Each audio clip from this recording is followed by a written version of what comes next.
Hey everyone, how you doing today? We got another comic review your way, and today we are reviewing Sean Gordon Murphy's The Plot Holes. Now, some of you might remember the last time I talked about this book, Sean Gordon Murphy did this as an Indiegogo project. There was some unnecessary drama that he chose Indiegogo rather than Kickstarter, because the idea is a lot of comics gators were going to Indiegogo. They thought anyone on Indiegogo is now associated with comics. It didn't really make any sense. So despite their complaints, he kept his campaign on Indiegogo. I support him doing that. You can fund your book on whatever platform you want. Now, for those of you who are unfamiliar with the actual plot of the comic, it's basically a universe-hopping plot. If you've seen those before, you'll basically get what they're going for here. It's these group of fictional characters known as the plot holes, who jump in and out of books to edit them. Apparently they're all a part of this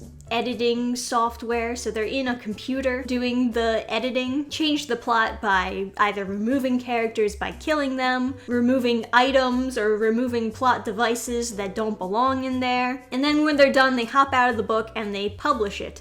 Now, it's kind of odd that they would just immediately publish a book after making major story edits and not contact the author. I imagine that wouldn't really fly in today's world. Now, even more so, while they're doing all these edits, they can't be caught by the characters of the book. They can't disrupt the main plot. So if they're seen, the book is basically trash. They can't do anything about it. It's done. It almost seems like it would be more efficient and safer editing on a real computer, the classic way. It seems like this technology is a step down rather than a step up. But disregarding that, the main thing is that they're trying to save these books by editing them and making them good, or at least what Sean Gordon Murphy thinks is good. And there are some shitty opinions in there, just shoved in there about what makes a good book and what makes a bad book,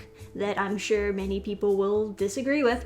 Now, I get it, I do get, if I were writing a book like this, I would probably be throwing in my own opinions on that as well. It's hard to make a book about editing books without throwing in your own biases of what should be edited to make a book better. But he throws in so many opinions into the mix that it feels like it's lecturing people. And I'll get further into that as I actually dive into the contents of the book. So let's take a look at the characters, shall we? This is the leader. She's an old woman known as Editor, Ed for short, but I prefer to call her Edit because it actually sounds cooler. Every single one of their backstories and what books they came from is revealed. So for her, she was a real person. Her husband made this computer program where they edit books, and her consciousness was in the program. We got this character who confuses me. He's supposed to be like a 1930s character from a children's comic strip, and for whatever reason, he does not act like a child. Everyone else seems to be in the same attire that they were in for their own books, but for whatever reason, he's in a different attire. He was wearing a completely different outfit in his comic, and he acts like he's older, and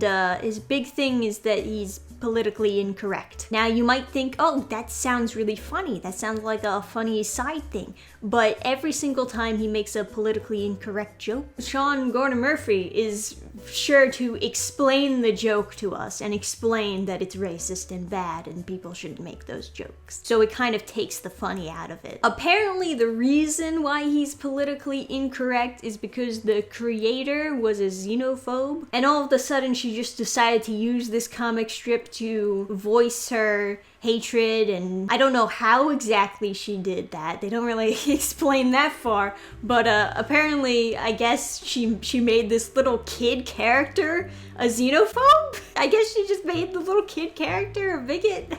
It's so weird. Now, this tiger guy, at first I thought that it was going to be like a Thundercats knockoff, but no. His backstory is that he was gay. Don't worry, furries. Sean Gordon Murphy got you covered. Even he does fan service. The idea is that this character was banished from his kingdom, committed suicide, and that motivated the actual main character to change the kingdom. So in other words, he's just a side character. He was never the main character. And basically Sean Gordon Murphy's opinion on that is like, that's bad writing. It's bad writing to have bad things happen to gay characters to motivate the main characters. Yeah, not the execution was bad, just writing that in general is bad. Having a gay character commit suicide to motivate a straight character?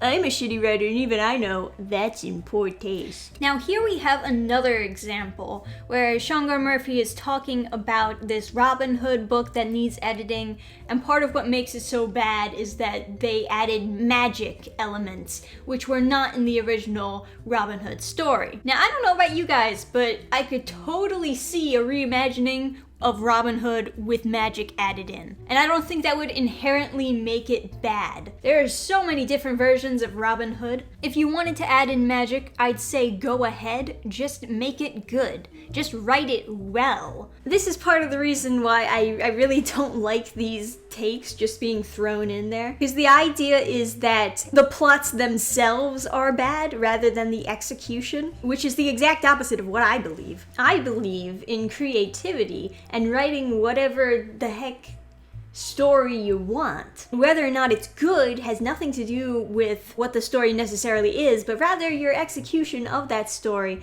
making it so that it makes sense, that it's grounded. But apparently that's not what Sean Gordon Murphy believes. And then we got the anime character's backstory. And as you can see by how this anime character is drawn, that Sean doesn't know how to draw anime. And one of the cool things that he does is that he makes like the anime backstory all black and white, and that's cool. I can appreciate that, but you could have practiced drawing anime characters before making it look like this. I mean, it looks like you're not trying. Not even trying. No practice. I don't need practice.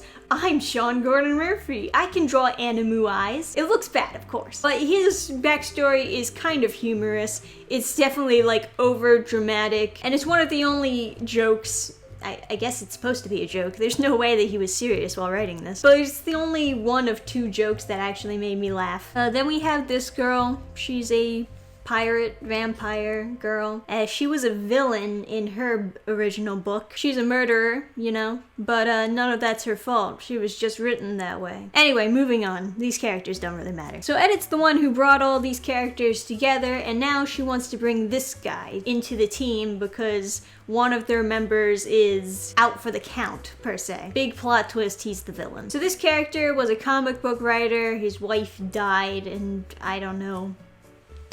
That's his story. Good story, bro. So she starts by bringing him a sword and like kind of explaining to him that he's in a book. She says, you know, most people freak out when they see something like this, something from another world, but not you.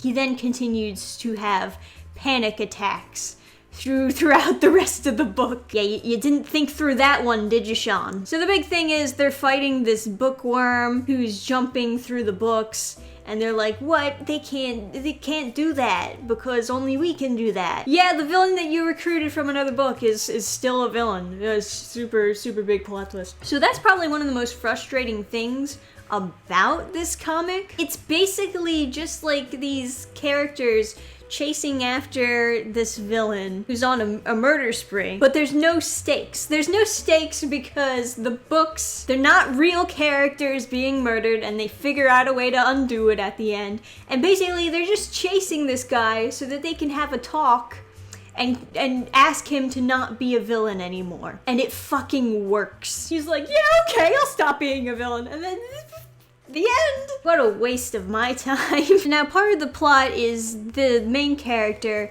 figuring out how to save the books that have been destroyed by the villain character, basically serving as a Deus Ex I can't say it. At first, I thought they were going at it with an angle of, oh, he's a writer, he can just like rewrite the books. But no, instead his plan is to collect other fantasy devices from more books, just take them, that won't affect any plot or anything. And then use Anime Boy over here to create a device that can wipe the memories of the people in the book so that everything can be reversed. And at the end, we have one of those cliches where it turns out Edit was not looking for a new recruit. I was looking for a replacement. Oh, for something that's like pretty meta and self-aware. It is pretty funny that they didn't acknowledge how cliche that was. But yeah, so he takes over as the editor and he makes up a new team. They're chasing after a villain to tell him to stop being a villain.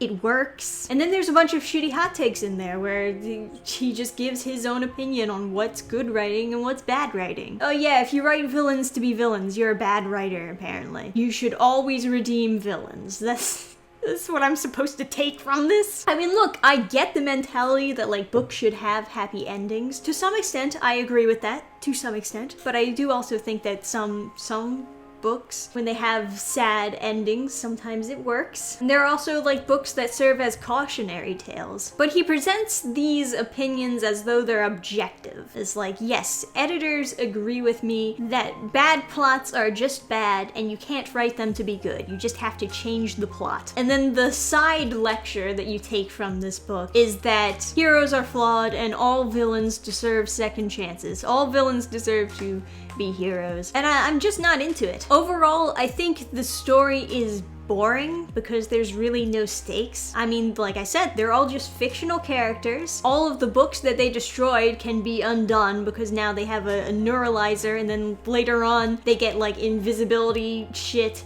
which they really should have had to begin with. If these are the rules that they have to operate by, not being noticed, you'd think that they would have had that stuff. But also, you could have just edited normally with a computer. All that being said, I mean, I support Sean Gordon Murphy's right to make the book, and I support him wanting to go independent, to write whatever he wants. But hey, that's just my opinion on the plot holes. If you have your own opinion, type it down in the comments section below. Like the video if you did enjoy my review. Subscribe if you'd like to see more, and I'll see you next time. Till then, bye! Program restart.